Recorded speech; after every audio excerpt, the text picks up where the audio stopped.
Bismillah, alhamdulillah, wassalatu wassalamu ala rasulillah, wa ala alihi wa sahbihi wa man walah, wa ashhadu an la ilaha illallah, wahdahu la syarikalah, wa ashhadu anna muhammadan abduhu wa rasuluh, amma ba'd. Alhamdulillah, pada kesempatan hari ini, hari Senin 29 Juli 2024, bertepatan dengan malam ke-24 dari bulan Muharram 1446 Hijriah. Maka kita lanjutkan kajian di Fakultas Ilmil Fiqh dalam pembahasan kitab Ad-Durar Al-Bahiyah fi Masailil Fiqhiyah, yang mana pada kesempatan malam ini kita masuk kepada bab tentang syurutis shalah, syarat yang harus dipenuhi bagi orang yang salat, dan telah kita masuki beberapa penjelasan tentang pertama, orang yang salat itu ingin diterima salatnya harus terjauh dari najasah. Baik pakaiannya terjauh dari najasah atau badannya sendiri terjauh dari najis atau tempat dia sholat terjauh dari najis. Selesai dari permasalahan terjauhnya dari najasah. Kemudian permasalahan yang berikutnya tentang pakaian. Maka pakaian adalah perkara yang sangat urgen dalam permasalahan sholat. Bismillah.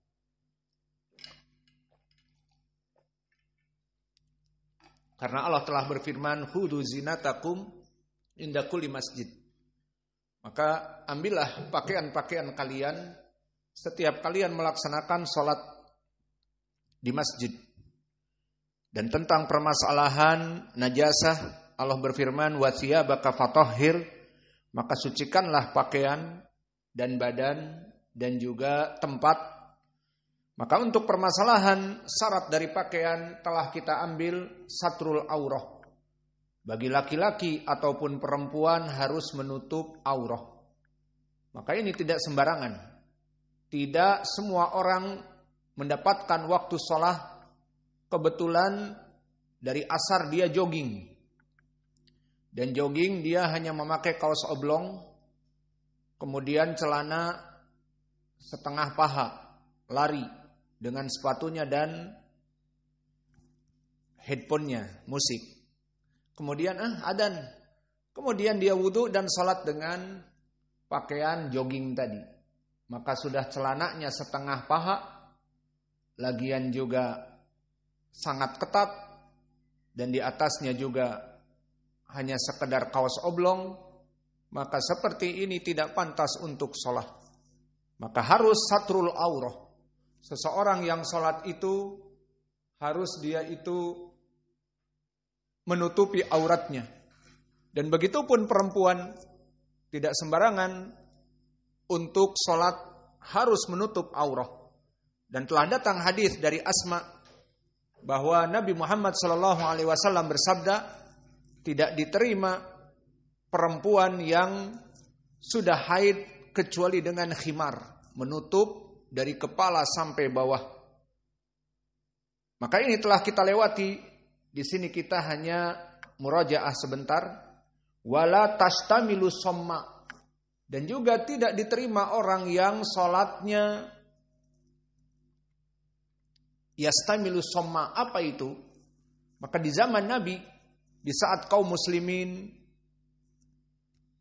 banyak dari orang-orang yang fuqara dan masakin, maka mereka di saat diwajibkan salat dan menutup aurah, kebanyakan mereka tidak mempunyai pakaian yang pantas dan layak. Maka dari para sahabat yang miskin dan papa hanya mempunyai pakaian yang tidak seperti kita. Ada gamis, ada kemeja yang siap dipakai. Di antara mereka hanya kain saja, seperti kain samping. Nah, di sini dilarang orang yang sholat yastamilu somma, Maknanya dia menutupi dirinya dengan kain tersebut. Sampai tangannya tidak bisa ngangkat. Maka seperti kami sebutkan, seperti kaki, jempol kena luka. Ditutup perban semua. Atau kaki semua kanan terkena luka, ditutup perban. Semua jari-jarinya tertutup. Sehingga tidak bisa meregangkan jari-jari. Nah seperti itu gambarannya istimalus somma. Faham? Jadi kain itu seperti selimut, diputarkan ke badan, sampai tangannya pun tidak bisa bergerak. Ini dia yastamilus somma. Nah di sini seperti hadis yang terdahulu bahwa Nabi Muhammad sallallahu alaihi wa ala alihi wasallam naha anil istimal as-somma. Naha, Nabi melarang seseorang yang mana dia mempunyai pakaian, kemudian pakaiannya itu tidak jadi seperti kita tetapi masih kain, kainnya itu diputar-putarkan kepada badannya. Maka badannya itu seperti dibungkus oleh kain tersebut. Maka ini tidak boleh dari segi pakaian. Dan juga wala yasdilu. Dan permasalahan sadel, siapa yang tidak paham permasalahan sadel? Ada yang masih belum paham? Ayo, siapa yang belum paham biar jelas? Atau semuanya paham sadel? Sadel adalah saya sekarang membawa jaket ataupun membawa kemeja. Yang mana jaket atau kemeja ini di depan kalian ini saya sarungkan begini. Tanpa tangan saya masuk. Kebayang apa tidak sekarang? Nah, itulah sadel. Namun saya sekarang pakai pakaian. Nah, orang ini tidak mempunyai pakaian, dadanya terbuka. Ada pakaian tetapi dijadikan sadel tadi. Jadi harusnya dia memakai, misalnya ada kemeja atau jaket. Harusnya dia memasukkan tangan-tangannya ke jaket. Enggak, ini hanya digantung. Jadi ini tanpa pakaian saya sekarang, tanpa gamis ini. Ada kemeja ataupun jaket hanya dikalungkan. Jadi tangannya di sini terbuka, tangannya di sini terbuka, tidak dia masukkan. Nah dia sholat seperti itu, Allahu Akbar. Maka tangannya dia sedekap ke dadanya telanjang dan tangannya dua di sini tidak dimasukkan. Kemudian Allahu Akbar ruku, Sami Allahu liman hamidah. Tangannya tetap bergerak, namun tidak dimasukkan, hanya digantung jaketnya itu ataupun jas ataupun kemeja. Paham Pandu? Paham? Ada jaket. Al-muhim paham ya? Atau kemeja. Nah dia digantungkan. Tapi kalau saya sekarang menggantungkan jaket atau kemeja, sah salat saya. Kenapa? Saya pakai pakaian. Yang jadi masalah tidak ada pakaian di dadanya.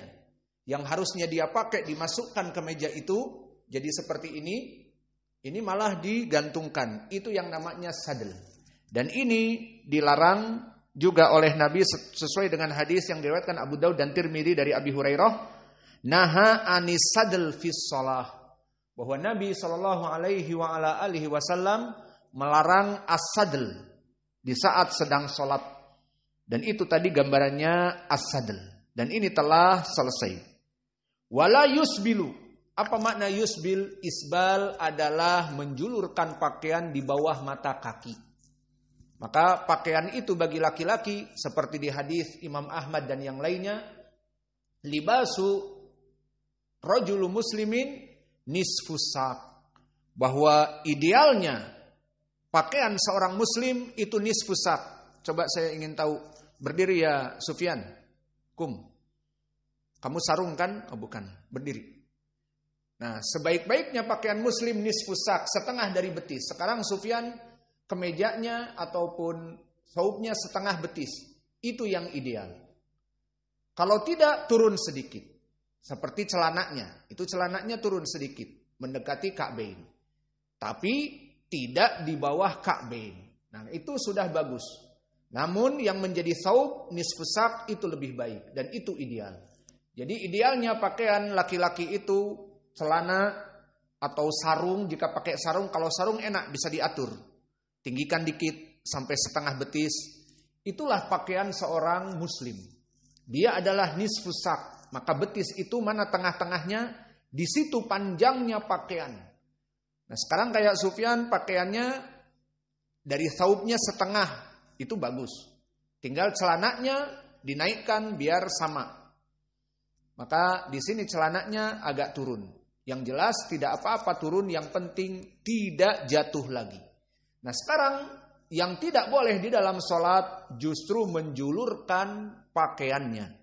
Baik sarung, baik celana, baik bantolun, dan semuanya yang menutup aurat dari bawah, celana ataupun kamis tadi, maka sebaik-baiknya pakaian adalah gamis. Seperti yang saya pakai atau thawb, karena dia menutup badan dari atas dan bawah satu kain. Sehingga tidak ada penjeda antara perut dan seterusnya, tertutup dari atas sampai bawah. Namun bagi yang menggunakan kemeja, mana yang menggunakan kemeja? Biar tahu. Ada? Pakai sarung dan kemeja? Mana? Berdiri. Nah ini namanya dua pakaian. Pertama atas rida. Ini rida. Maka di dalam hadis ridaullah al-kibr. Maksudnya pakaian yang atasnya. Nah, pakaian yang bawah, yang sarung itu namanya izar. Maka di sini juga terpenuhi syarat satrul aurah. Namun kalau dikatakan kenapa gamis lebih baik, karena kadang-kadang dengan pakaian itu terlihat pembedaan ataupun penekanan pada dada, perut di saat kemejanya kecil atau seterusnya. Namun di sini bagus karena kemejanya juga lebih panjang. Baju koko kalau di Indonesia, maka dia lebih panjang, tertutup dari pinggang dan sebagainya. Silahkan duduk. Maka ini pakaian dinamakan rida dan izar. Izar bawah, rida pakaian atas. Dan thawb seperti saya pakai atau gamis itu sekaligus dipakai di atas dan di bawah.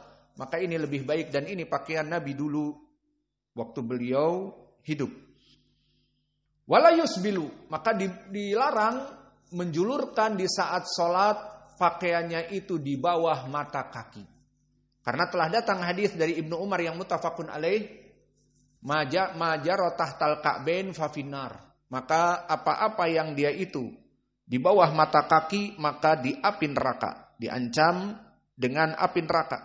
Dan di hadis kalau tadi dari Ibnu Umar datang diriwayatkan oleh Imam Al-Bukhari dari Abi Hurairah, la yangdurullah yaumal qiyamah ila manjaro izarahu batron. Allah tidak akan melihat kepada seseorang, dan di riwayat Muslim berbicara kepadanya, wa ghadibun alaih, Allah murka kepadanya, orang yang menjulurkan pakaiannya dan dia dalam keadaan sombong. Maka sebagian dari orang mengatakan, biar aja aku panjang, tapi yang penting hatiku suci, tidak sombong. Ini pemahamannya salah. Pertama, siapa yang memuji sendiri bahwa dia tidak sombong? Wala tuzaku anfusakum. Tidak boleh kalian memuji diri kalian. Karena Allah yang maha mengetahui atas diri-diri kalian. Maka tidak ada seseorang yang sengaja menjulurkan dan mengatakan saya tidak sombong. Lalu bagaimana? Lebih baik dia memotong dari pakaiannya, kemudian dijahit, dan setengah dari betis sampai ke bawah, boleh, yang jelas tidak melebihi mata kaki. Maka orang-orang yang memakai pakaian lebih dari mata kaki seperti celana yang menjulur menutupi mata kaki, atau sarung yang menjulur melebihi mata kaki, maka masuk kepada hadis tadi bahwa Allah tidak memandangnya dan tidak mau berbicara dengannya, dan hari kiamat Allah murka kepadanya. Dan di hadis lebih detail lagi disebutkan, man jaro tahtal ka'bain fafinnar. Barang siapa yang menyeret pakaiannya di bawah mata kaki, seperti itu di api neraka. Dan bantahan juga kepada mereka telah kita bahas, orang-orang tadi yang mengatakan sengaja dia menjulurkan celananya, kemudian mengatakan, aku kan gak sombong, sambil memuji dirinya. Yang penting aku gak sombong. Maka masuk kepada larangan memuji diri sendiri, wala tuzakku anfusakum. Dan yang kedua juga di sini pemahaman para sahabat dulu seperti Ummu Salamah di saat Nabi meriwayatkan hadis tadi, man jara tahtal ka'bain fa finnar, barang siapa yang menjulurkan celananya dia di api neraka. Maka Ummu Salamah seorang sahabiah memahami secara mutlak tanpa harus sombong atau tidak sombong. Maka terkaget Ummu Salamah istri Nabi di saat mendengar barang siapa yang menjulurkan pakaiannya di api neraka. Maka Ummu Salamah mengatakan, kaifa bin nisa? Bagaimana dengan perempuan ya Rasulullah? Di api neraka semua? Nah, ini poinnya. Di sini tidak menunjukkan bahwa Ummu Salamah berkata, itu kan kalau sombong. Kalau enggak sombong ya enggak apa-apa. Tidak dipahami seperti itu oleh Ummu Salamah. Maka Ummu Salamah terkejut mengatakan, di api neraka yang menjulurkan pakaian. Bagaimana dengan perempuan ya Rasulullah? Di sini dia takut. Karena perempuan semuanya menjulurkan pakaiannya agar menutupi fitnah dari kakinya. Maka di sini Nabi mengatakan, adapun perempuan maka hukumnya lain, zid shibron fauqa shibrin. Maka tambah di bawah mata kakinya itu 1 jengkal. Jadi tadi mata kaki laki-laki di sini, untuk perempuan ditambah 1 jengkal lagi ke bawah. Sehingga disebutkan oleh Ummu Salamah, bagaimana ya Rasulullah dengan perempuan-perempuan Arab kami, yang mana mereka menjulurkan pakaian-pakaiannya bagaikan ekor. Jadi kalau berjalan di belakangnya tuh kainnya tuh masih menutupi bagaikan ekor. Nah, di sini maksud dari ucapan Ummu Salamah bagian perempuan dinyalakan. Ada perempuan belajar. Maka di sini yang menjadi poin, Ummu Salamah tidak memahami seperti orang-orang zaman now. Sengaja menjulurkan pakaian di saat diprotes, manjara tahtal ka'bain fa finnar. Allah, itu bagi yang sombong. Aku kan tidak sombong. Ini ucapan tidak pantas. Di saat seorang memuji dirinya, aku kan tidak sombong, misalnya. Maka di sini dari mana pemahaman seperti itu? Dulu para sahabat tidak ada yang memahami pemahaman seperti itu. Dulu sahabiah kaget. Nabi mengatakan semua yang di bawah mata kaki api neraka, maka langsung, bagaimana dengan perempuan ya Rasulullah? Akan masuk kepada api neraka semua. Tidak dikatakan kalau sombong dan seterusnya. Maka di sini bantahan kepada mereka orang-orang seperti orang-orang yang sengaja menjulurkan pakaiannya, kemudian mengatakan aku tidak sombong. Selesai. Kemudian berkata di pelajaran yang lalu juga, wala yakfitu. Maknanya wala yakfitu adalah dan tidak menggulung. Maka orang-orang yang sholat, seperti antum lihat, yang sholat menggulung pakaian. Karena tadi takut dengan musbil. Namun setelah sholat dipanjangkan lagi jadi musbil. Jadi biar sholatnya diterima digulung. Kemudian setelah selesai sholat diterima sholatnya dijulurkan lagi. Justru menjulurkan pakaian itu di sholat dan tidak sholat masuk api neraka. Jadi memang polemik bagi orang-orang yang Allahul Musta'an, semoga Allah menjauhkan dari kita fitnah, yang bekerja misalnya di kantor ataupun yang diharuskan pakaiannya musbil. Maka di saat kita melihat waktu sholat mereka tahu bahwa sholat itu jangan musbil, takut tidak diterima. Maka mereka menggulung. Nah di sini menggulung pakaian hukumnya pun disebutkan di dalam hadis yang telah lalu. Hadis yang diriwayatkan oleh Imam Al-Bukhari dan Muslim. Hadisnya muttafaqun alaih dari Ibni Abbas. Bahwa Nabi mengatakan wala yakfitu thiyab wala sya'r. Jangan menggulung pakaian. Maka orang-orang yang menggulung di saat sedang sholat, nah itu dipertanyakan. Dilarang oleh Nabi. Dan juga menggulung rambut. Apa itu menggulung rambut? Maka di saat sholat tidak boleh seseorang menggulung rambutnya. Seperti rambut panjang, kemudian diikat. Digulung rambutnya menjadi seperti ini di belakang atau di atas atau dua. Maka di sini tidak boleh. Dan itulah ajaran Islam. Selesai dari pembahasan ini. Kemudian kita masuk kepada pelajaran yang baru. Wala yusalli fi thawbi haririn. Maka haririn di sini majrur, i'rabnya sifat, dan tidak boleh seseorang salat dengan pakaian haririn, sifat pakaian dari sutra. Maka tidak boleh seseorang laki-laki menggunakan pakaian sutra, dalilnya hadis yang dikeluarkan oleh Imam At-Tirmidzi dari Abu Musa Al-Asy'ari. Berkata Rasulullah sallallahu alaihi wa ala alihi wasallam, "Hurrima libasul harir wa dhahabi ila dzukuri ummati wa uhilla li unathihim." Maka dilarang, kata Nabi. Allah melarang, tentunya dilarang di sini hurrima mabni lil majhul i'rabnya. Fi'lun madhi lil majhul, maknanya fa'ilnya tersembunyi. Tentu kembali kepada Allah. Allah yang membuat syariat. Dilarang oleh Allah untuk laki-laki itu pakaian sutra dan menggunakan emas. Ana lihat di zaman sekarang para pemuda banyak di Darmasraya ini, dan mungkin teman-teman yang sekolah di luar seperti Pandu tahu, menggunakan kalung emas. Iya, banyak. Terutama yang bawa anjing. Karena mereka yang bawa anjing pakai kaos oblong, kepanasan mungkin, kelihatan sekali. Emasnya, Masya Allah, gede. Warna kuning tentunya, atau bukan emas itu. Wallahu alam. Sekarang banyak, bukan satu, tren. Terutama yang gembala-gembala anjing. Kita katakan gembala anjing. Kalau kita keluar asar, banyak yang bawa-bawa anjing. Kok pada pakai kalung semua? Apakah lagi mode? Memang seperti itu. Oh, Pandu yang tahu. Teman-teman banyak yang pakai. Teman-teman sekolah. Itu banyak sekali. Orang yang sudah menikah dan orang yang bujangan. Padahal itu perkara yang haram. Di dalam syariat Islam tidak boleh laki-laki menggunakan emas. Maka kita husnudonnya mungkin bukan emas. Mungkin hanya logam besi yang kuning atau emas. Gimana? Antum waktu pulang di Medan, orang-orang Batak pada pakai itu. Terutama Nasoro. Ada kalungnya, salib dan sebagainya. Alhasil, banyak kaum muslimin di zaman ini menggunakan emas.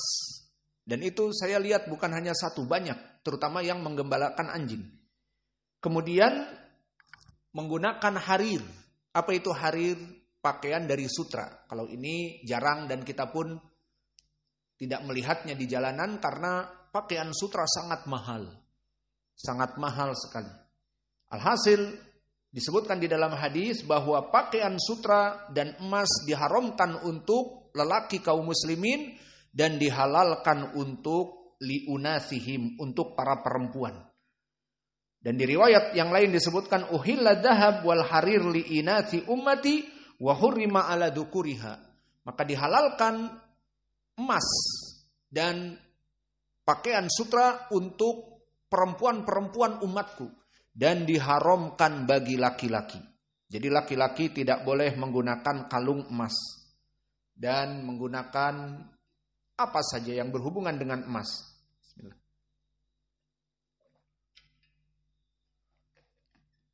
Wala thawbi syuhratin, dan bukan pakaian yang syuhrah.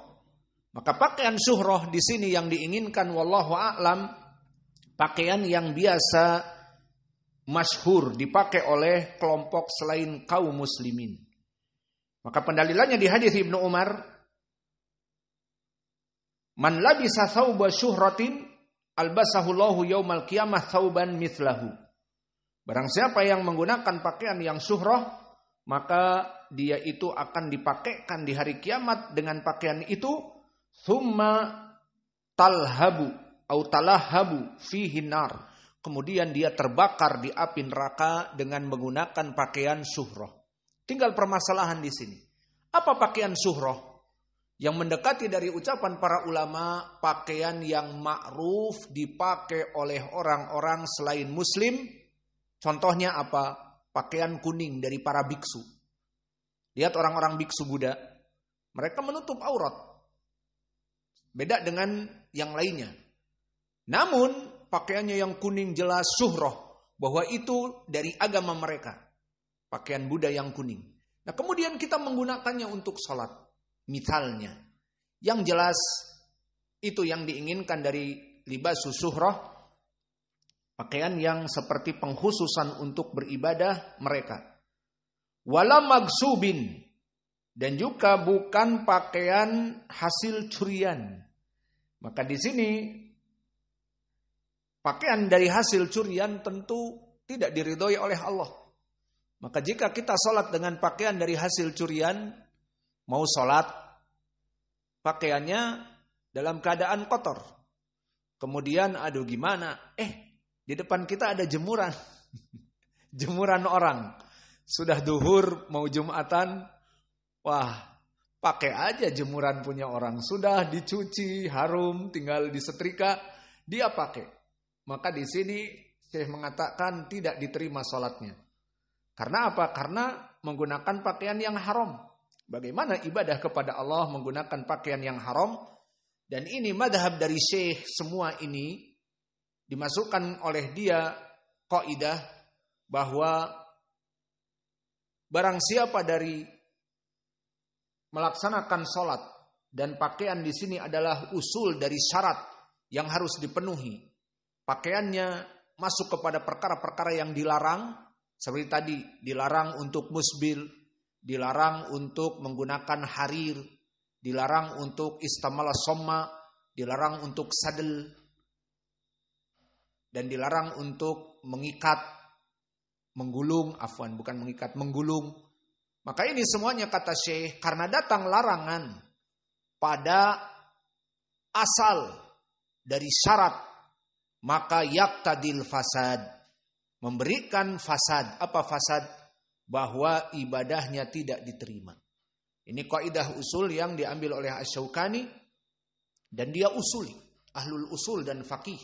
Seperti sekarang dia dari kefakihannya. Maka segala sesuatu yang menyelisihi syarat, maka ibadahnya tidak diterima. Adapun pendapat yang lain mengatakan, ya dia salatnya diterima, namun dosa dia nyolong. Jadi nyolongnya ya dosa, namun pakaiannya ya diterima salatnya. Paham?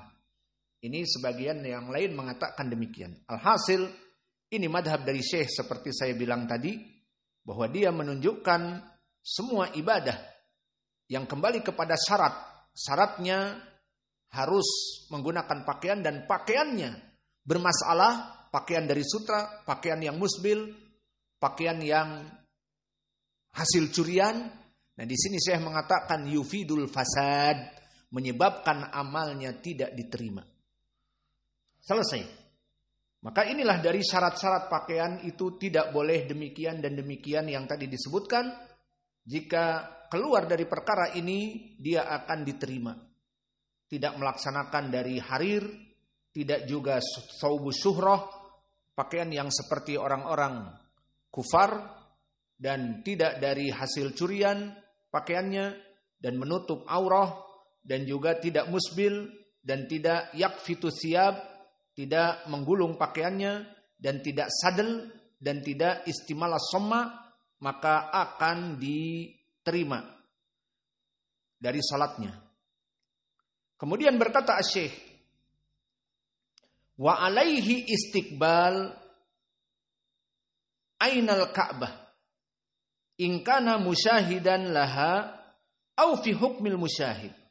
Maksudnya jika dia berada salat misalnya naik haji dan dia di hotel ataupun kebetulan lagi tawaf, maka dia harus salat itu menghadap kepada Ka'bah. Awas, beda ya. Menghadap Ka'bah dengan menghadap ke arah kiblat. Maknanya Ka'bah. Nah di sini jika dia di depan Ka'bah seperti dia naik haji, berarti dia tawaf dan melaksanakan ibadah di Ka'bah. Maka Ka'bah itu tempat dia menghadap. Jadi kalau saya posisi di sini, Ka'bah itu misalnya di sawari ataupun tiang ini, maka saya menghadap.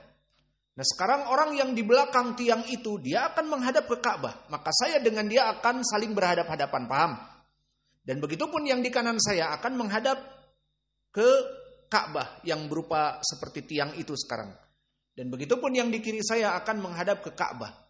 Maka di sini harus orang-orang yang di Mekah dan melihat Ka'bah agar sholatnya itu ke Ka'bah, menghadap ke Ka'bah. Dan pendalilannya seperti di dalam ayat Al-Quran. Fawalli wajhaka syatrul masjidil haram. Maka palingkanlah wajah kamu ke arah Masjid Al-Haram. Ini pendalilan di Al-Quran bagi mereka orang-orang yang di Makkah untuk menghadap kepada Ka'bah tersebut. Namun permasalahannya sekarang kita seperti di Indonesia. Dan di semua orang tidak semuanya tinggal di Ka'bah. Bahkan Saudi pun ada yang tidak di Ka'bah. Ada yang di Madinah tinggalnya. Di Mekah maksud saya. Tidak ada yang di Mekah dan melihat Ka'bah. Semuanya. Itu jarang. Maka dari orang-orang Saudi sendiri ada yang di Taif, ada yang di Riyadh, ada yang di Jeddah, dan ada yang di Madinah. Maka mereka sholatnya menghadap ke arah di mana Ka'bah itu. Jadi Ka'bah itu jika antum melihat peta Saudiyah misalnya. Madinah berada di mana? Posisinya di atas. Dia misalnya di utara. Maka dia akan menghadap kepada Ka'bah di mana? Ke arah selatan misal ya. Dan orang Yaman berada di selatan. Dan dia menghadap ke utara. Karena Saudiyah berada di utara mereka. Jadi orang-orang Yaman jika sholat menghadapnya ke utara. Faham? Seperti kita orang Indonesia. Di saat kita ditanya tentang kiblat. Kiblat kita kemana? Ya lihatlah tenggelamnya matahari. Karena apa? Karena matahari tenggelam di barat. Dan kita di timur. Paham? Nah orang-orang timur ini Ka'bah. Atau Saudiyah. Atau Mekah. Maka orang-orang timur seperti kita di sini.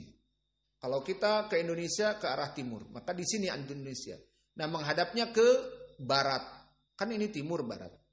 Nah, sekarang misalnya penduduk yang di atas seperti Suriah, Irak dan yang lainnya di atas dari posisi Saudiyah, maka dia akan menghadap ke selatan. Dan Yaman di bawah ini. Orang Yaman dia akan sholat menghadap kepada kiblah karena dia di selatan Saudiyah. Maka sholatnya ke atas, paham? Jadi Indonesia seperti ini ke arah barat, Suriah dan Irak dan Rusia dan yang lainnya ke arah bawah, dan Yaman ke arah atas, yakni utara, dan yang di sini seperti Mesir dan Afrika, kan ini ada Laut Merah. Nah Afrika, negara-negara di Afrika dan juga Mesir, Libya menghadap ke timur, paham? Itu yang diinginkan. Mana pendalilannya? Fawalli wajhaka syatral masjidil haram di Al-Quran. Dan juga pendalilan di dalam hadis seperti hadis yang ma'ruf fi sahihain dari Abi Hurairah. Idza qama ila shalah fastaqbalil Ka'bah fil fard. Maka jika kamu sholat wajib agar memalingkan wajahmu ke arah Ka'bah. Maka di mana Ka'bah? Di Saudiyah, di Makkah. Berarti negara kita Indonesia menghadap ke arah Ka'bah. Berapa derajat ke arah Ka'bah itu? Dan kiblatnya kemana? Dari arah mata angin ke misalnya barat, ke arah barat. Maka seperti itu. Maka inilah pendalilan tentang harus kita menghadap kepada kiblat. Kemudian disebutkan oleh penulis tentang permasalahan ini, wa ghayra al-musyahidi yastaqbilul jihah ba'da taharri. Maka adapun jika tidak bisa melihat Ka'bah dan dia berada di Indonesia, dia berada di Amerika, dia berada di mana saja di seluruh penjuru dunia, maka cukup dengan menghadapkan kepada kiblah yang ada padanya Makkah. Maka oleh sebab itu, mana pendalilannya? Hadis yang muttafaqun alaih dari Abi Hurairah, ma bainal masyriqi wal maghribi kiblatun. Maka tidaklah antara timur dengan barat itu adalah kiblat. Apa maknanya antara timur dengan barat? Yakni dimanapun posisi kamu, kadang-kadang ke timur, kadang-kadang ke barat, itu dijadikan kiblat. Seperti tadi orang Indonesia berada dari sebelah timurnya Saudi atau Makkah. Maka kita menghadap kepada Makkah ke arah barat. Dan orang-orang Afrika yang ada di bagian timur dari Saudi atau Makkah, di Ka'bah itu, maka dia menghadap ke timur. Jadi orang Afrika ini nih Ka'bah. Kita Indonesia menghadap ke barat. Orang-orang barat atau Afrika menghadap ke Ka'bah, yakni ke arah timur. Maka itu maknanya. Sehingga di hadis disebutkan ma bainal masyriq wal maghrib kiblatun. Maka tidaklah antara barat dan timur itu Allah jadikan kiblat. Sudah ada apa belum? Belum. Alhamdulillah selesai dari bab syurut as-shalah. Sekarang kita masuk kepada bab yang berikutnya, babu kaifiyatis shalah, atau dengan istilah bab sifat salat. Maka di sini tentang sifat-sifat salat, bagaimana kita ruku, sujud, dan takbiratul ihram dan rukun-rukun salat. Kalau tadi syarat-syaratnya, pakaiannya terjauh dari najis dan sebagainya. Maka kita masuk kepada bab yang berikutnya dari salat, babu kaifiyatis shalah. Bab sifat salat atau bagaimana cara salat. Pertama, la takunu syar'iyatan illa binniyah. Maka syarat yang pertama kata Syekh harus dengan niat. Dan ini sesuai dengan hadis innamal a'malu binniyat wa innamal likulli imri'in ma nawa. Sesungguhnya tidak ada ibadah itu diterima kecuali dengan niat untuk Allah. Innamal a'malu binniyat. Tidak diterima amal-amal kecuali dengan niat. Faman kanat hijratuhu ilallah wa rasulih fa hijratuhu ilallah wa rasulih. Dimisalkan oleh ibadah hijrah. Barang siapa seorang hijrah mengikuti Nabi dari Makkah ke Madinah atau dari negara Yaman, negara manapun, hijrah. Seperti Salman Al-Farisi dari Persia, hijrah. Dan Abu Hurairah dari Yaman, hijrah. Maka kata Nabi, barang siapa yang ibadahnya dicontohkan hijrah untuk Allah dan Rasulnya, maka dia akan mendapatkan pahala dari Allah dan Rasulnya.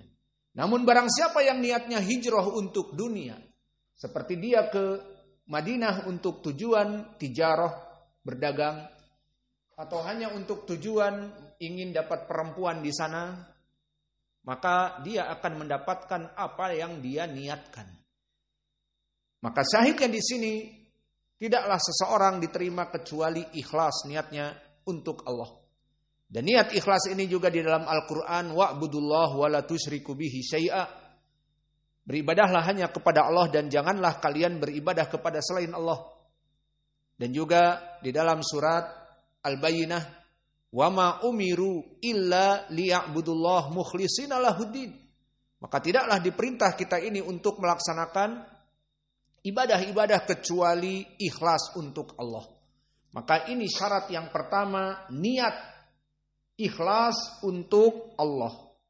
Maka ini dari sifat yang pertama, la takunu syar'iyatan illa binniyah. Sudah masuk waktu. Maka kita tutup pelajaran kita dengan permasalahan niat. Baik, sekarang niat kita sepakat. Niat itu syarat diterima. Oke, kita sepakat. Namun di sini ada permasalahan. Apa? Niat itu apakah di lisan atau niat itu di hati? Ini permasalahan yang ma'ruf di zaman dulu sampai this time. Maka niat itu di mana tempatnya? In the heart, di dalam hati. Seperti sekarang contohnya, kita sekarang mau sholat isya. Setelah pelajaran ini, kita di masjid, dikumandangkan adzan isya, sholat isya. Niat. Dari rumah kita pengen belajar, ke masjid terus sekalian sholat isya. Apakah niat kita disebutkan? Misalnya tadi maghrib, aku niatkan untuk sholat maghrib. Kemudian setelah itu belajar. Nah setelah belajar niat sholat isya. Dibaca seperti itu? Tidak. Nah di sini pun bagaimana mereka orang-orang yang membaca bahkan di saat mau sholat. Setelah dikumandangkan adzan dan kemudian iqamati sholat. Allahu Akbar, kemudian sawu sufufakum, kata imam. Bereskan sof.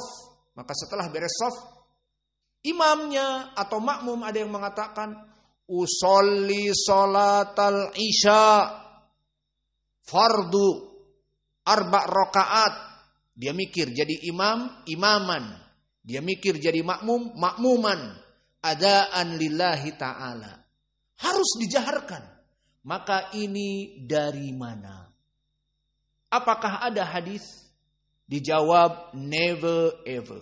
Tidak pernah ada. Tidak di Al-Quran. Barang siapa yang meniatkan harus dengan dilafadkan. Niat itu tempatnya di hati. Seperti sekarang si Muhammad keluar. Mau wudu. Karena dia pip mungkin. Kemudian dia duduk di sini setelah itu dikumandangkan adzan. Ya sholat isya. Tidak dia niatkan waktu wudu. Aku mau sholat isya. Dan seterusnya. Tidak. Niatnya di hati. Maka mereka orang-orang yang melaksanakan niat dengan lisan. Usolli salatal maghribi salata rakaat adaan lillah fardu. Dan juga imam dia atau makmum. Maka kalau memang harus dilafadzkan niat. Kita katakan kenapa dicukupkan dengan itu. Mungkin mengejawantahkan niatnya ini ditambah apa? Salat di Masjid Imam Muqbil Al-Wadi'i di Darmasraya, Sumatera Barat, negara Indonesia. Kenapa hanya dicukupkan salat 4 rakaat fardulillahi ta'ala, imam atau makmum seakan-akan mengajari dari Allah Jalla wa'ala yang akan kita lakukan adalah ini dan itu. Bahkan sampai disebut sebagai imam, imaman, atau makmuman sebagai makmum. Bahkan disebutkan arba' rakaat, salat isya 4 rakaat itu sudah diketahui. Salat isya dari dulu 4 rakaat. Maka kalau begitu kenapa hanya cukup dengan itu?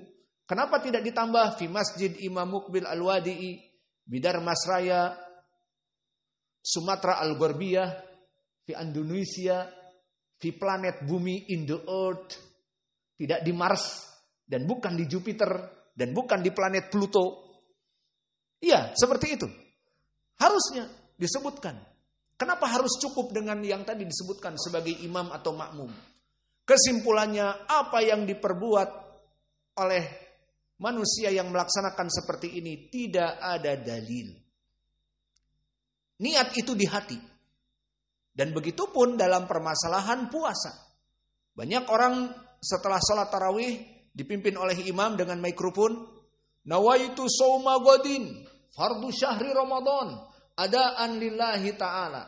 Niat besok puasa wajib untuk Allah Jalla wa'ala. Itu tidak usah diniatkan. Nah sekarang permasalahannya, niat itu di dalam hati. Mana dalilnya? Dalilnya dengan tidak adanya dalil Nabi mengucapkannya. Ini di kaidah usuliyah. Aina dalil daliluhu bi adami dalil. Dalilnya dengan tidak ada disyariatkan. Niat itu disebutkan usolli dan seterusnya tidak ada. Karena Allah Maha mengetahui apa yang di hati kita dan tidak ada syariat bahkan dari Nabi dulu. Maka jika kita kembali kepada hadis-hadis tentang sifat salat seperti hadis Abi Hurairah. Dikatakan oleh Abu Hurairah, kana Rasulullah idza arada an yusolliya, jika Nabi dulu ingin salat bertakbir Allahu Akbar. Dan sebelumnya diniatkan. Dan tidak disebutkan diniatkannya itu membaca usolli salatal zuhri, salatal asri, salatal maghribi. Bahkan kalau dia sendirian usolli salatal witr, usolli salatal duha, dan seterusnya. Maka tidak ada. Dalilnya dengan tidak adanya dalil dari Nabi. Tinggal permasalahan penting dan ini permasalahan kami akan menjelaskan agar bagaimana kita membantah mereka. Dari mana kebanyakan usolli ini tidaklah datang kecuali perkara baru. Di zaman sahabat tidak ada. Tidak ada meriwayatkan Ibnu Umar, Abu Hurairah, usolli salatal maghrib. Tidak ada. Meninggal sahabat, masuk ke tabi'in. Seperti Qatadah, Imam Az-Zuhri, Abdullah Nafi', Maula Abdullah ibn Umar dan Salim. Dan juga kelompok itba'ut tabi'in. Seperti Imam Malik. Wa kadzalika Syu'bah ibn al-Hajjaj, wal Auza'i, Laits ibn Sa'ad. Dan di bawah dari itba'ut tabi'in bahkan seperti Imam Ahmad dan di bawahnya, dan di bawah Imam Al-Bukhari dan di bawahnya, dan terus dari kurun al-mufaddalah yang 3 sahabat tabi'i dan itba'ut tabi'i tidak ada periwayatan dengan sanad yang sahih bagaimana dulu mereka membaca usolli salata zuhri, usolli salatal asri. Tidak ada. Lalu bagaimana bisa terjadi seperti ini? Dan bagaimana kita sekarang ini mendapati di masjid-masjid seperti masjid-masjid yang berbau sufiyah atau berbau nganu dan seterusnya? Pahamlah, nggak usah disebutkan. Maka di sini mereka membaca usolli dari imamnya dan makmumnya, bahkan beranggapan yang tidak melafadzkan seperti ini wallahu alam bagaimana salatnya. Maka dari mana asal kesalahan ini? Imam Ibnu Taimiyah telah memperingatkan di Majmu' al-Fatawa.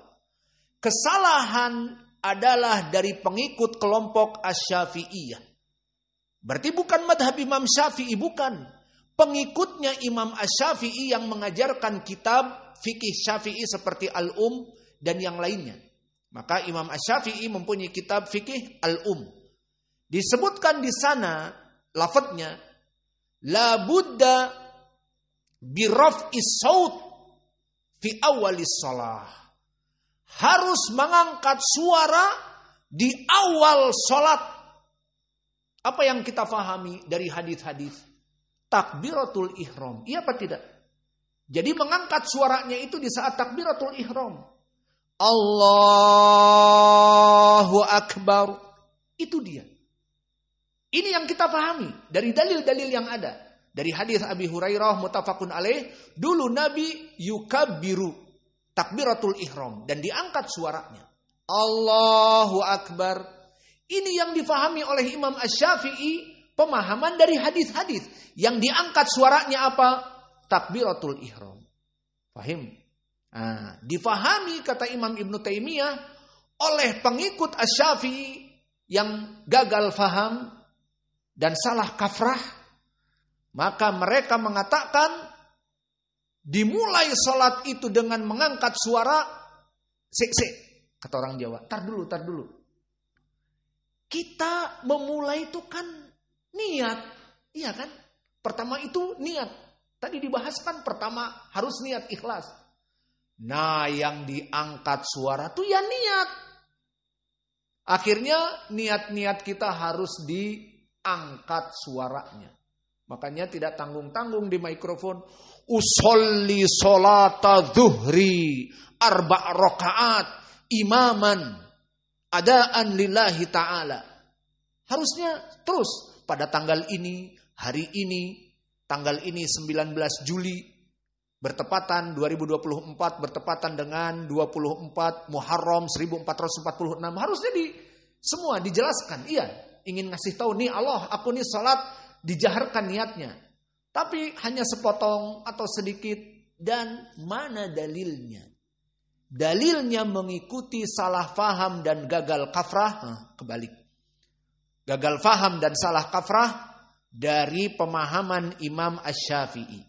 Imam Asy-Syafi'i mengatakan di kitab Al-Um, la budda bi raf'i saut fi awwaliha. Harus kita ini mengangkat suara di awal salat. Nah, di sini yang jadi masalah. Apa itu awal salat? Takbiratul ihram. Bertakbir disebutkan di dalam hadis bahwa takbiratul ihram itu bagaikan kunci masuk kepada salat. Ditutup salat itu dengan salam. Maka di hadis disebutkan ubtudi as-salatu bitakbir wantuhiya bisalam. Bahwa salat itu dimulai dengan Allahu Akbar. Setelah takbir itu tidak boleh berbicara di luar salat. Tidak boleh berpaling di luar salat. Tidak boleh gerak-gerak aerobik, badan diputar-putar di dalam salat. Tidak boleh. Semenjak kapan? Allahu Akbar. Ini yang pertama. Maka di dalam hadis disebutkan takbiratul ihram dimulainya salat dan ditutup dengan assalam. Maka seseorang memulainya itu dengan apa? Niat? Bukan. Niat itu tidak usah disebutkan. Dia dengan pergi dari rumah sebelum adzan, mendengar adzan, dia keluar dari rumah, itu sudah niat. Maka apakah kalian yang di rumah misalnya keluar untuk salat isya sambil jalan, ya Rob aku mau salat isya, ya Rob aku mau salat isya, ya Rob aku mau salat isya, seperti itu? Tidak. Sudah di dalam hati aku mau salat isya. Nah, apalagi di sini dengan mikrofon keluar usolli, maknanya aku mau salat isya 4 rakaat, menyempurnakan kewajibanmu ya Allah sebagai makmum atau imaman sebagai imam. Faham sekarang makna usolli? Jadi biar antum nih nggak mikir kalau kalimat usolli ini asalnya dari Nabi, bukan. Tidak ada. Itu hanya dibuat-buat dengan lafaz seperti itu. Mana sekarang kesalahannya? Pemahaman kelompok Asy-Syafi'iyah. Maka dari sini kita mengetahui bahwa permasalahan menjaharkan dengan niat itu bukan dari Nabi, tetapi gagal faham dan salah kaprah orang-orang Asy-Syafi'iyah. Yang mana mereka memahami dari kitab Imam Asy-Syafi'i, la budda bi raf'i saut fi awwaliha, harus mengangkat suara di awalnya. Difahami oleh pengikut Imam Asy-Syafi'i dan Imam Syafi'i yang benar adalah takbiratul ihram, Allahu Akbar, angkat suara. Karena ini kunci. Setelah itu dia akan melaksanakan sholat, tidak boleh ngobrol, tidak boleh berjingkrak-jingkrak, dari gerakan-gerakan di luar sholat tidak boleh. Maka ini disebutkan oleh Syekhul Islam Ibnu Taimiyah bahwa orang-orang yang menjaharkan niat bukan dari salaf, bukan dari Nabi, bukan dari para sahabat, bukan dari tabi'i, bukan dari itba'u tabi'in, bahkan khusus pengikutnya kelompok Imam Asy-Syafi'i yang salah kaprah and gagal faham. Do you understand? Fahimtum? Alhamdulillah. Berarti alhamdulillah santri-santri kita dari dulu tidak pernah usolli, dan begitupun imam kita tidak pernah usolli. Dan di sini niat itu di dalam hati. Ini selesai dari permasalahan salat. Kalau ditanya sedikit keluar, lalu bagaimana mereka yang niat untuk puasa? Nawaitu shauma godin fardu syahri Ramadan. Itu lebih gagal faham, salah kaprah. Tidak kembali kepada Imam Asy-Syafi'i di dalam kitabnya. Tidak kembali kepada imam yang lain. Kalau itu karena niat usolli itu sudah gagal faham dan salah kaprah dan berjalan di lisan manusia, mereka hanya memberikan kias. Kalau sholat kita harus menjaharkan niat, usolli sholat duhri 4 rakaat, ya puasa pun begitu. Jadi gimana? Nawaitu shauma godin fardu syahri Ramadan. Paham? Nah, baqiya soal. Di sana banyak ibadah-ibadah yang lainnya. Apa? Kamu membayar zakat, kamu bersedekah. Maka di saat kamu bersedekah mau traktir santri makan nasi goreng malam ini. Apa mau kita katakan? Atasaddaqu litulabi, nasi goreng. Iya, seperti itu. Kan harus diniatkan. Dijaharkan niat itu. Tidak. Maka kalau kalian mengatakan untuk sholat dijaharkan niat ibadah, puasa juga dibuat. Nawaitu shauma godin, ngarang. Mau bayar zakat atau sedekah, maka begitupun kita lagi membangun Masjid Nisa, ada yang nyumbang untuk beli semen. Atasaddaq 850 rupiah astari semen indah, disebutkan Ibu Eni. Oh, Ibu Eni terkenal sekarang masuk ke di Darmasraya, Sumatera Barat. Ya niat nggak usah disebutkan. Alhasil jika kita menggunakan niat itu disebutkan capek. Semua ibadah-ibadah yang akan kita lakukan harus diniatkan, maka niat itu di dalam hati. Maksudnya harus dijaharkan niat, maka niat itu di dalam hati. Dan kalau kita melaksanakan ibadah semua niat kita untuk ibadah dijaharkan. Contohnya antum, setelah sholat maghrib ada ibadah apa? Menuntut ilmu apa tidak? Antum lafadzkan nanti sebelum menuntut ilmu, sebelum ustadz mulai innal hamdalillah, dan sebelum kalian menulis faidah, harus disebutkan karena menuntut ilmu sekarang ibadah apa tidak? Apa coba? Nawaitu atlubal ilm. Nanya dulu, kitab apa Ustaz belajarnya? Kitab fikih ataupun kitab Sahih Al-Bukhari. Gimana niatnya? Niatnya misalnya nawaitu ata'allamal ilma fi masjid kitab Sahih Al-Bukhari. Bab apa Ustaz? Bab kitab tauhid, bab la tasbu dahr. Bab capek. Sampai kapan? Paham? Sehingga semua yang namanya ibadah harus dilafadzkan dengan niat. Itu salah faham, gagal kaprah, kebalik, namun itulah maknanya. Maka inilah yang bisa kita berikan. La takunu syar'iyatan illa bin niyah. Tidak boleh disyariatkan kecuali dengan niat. Niatnya di dalam hati dan tidak dengan lisan. Maka ini yang bisa kita berikan. Wa naktafi ila huna wa jazakumullahu khaira wa barakallahu fi ilmikum.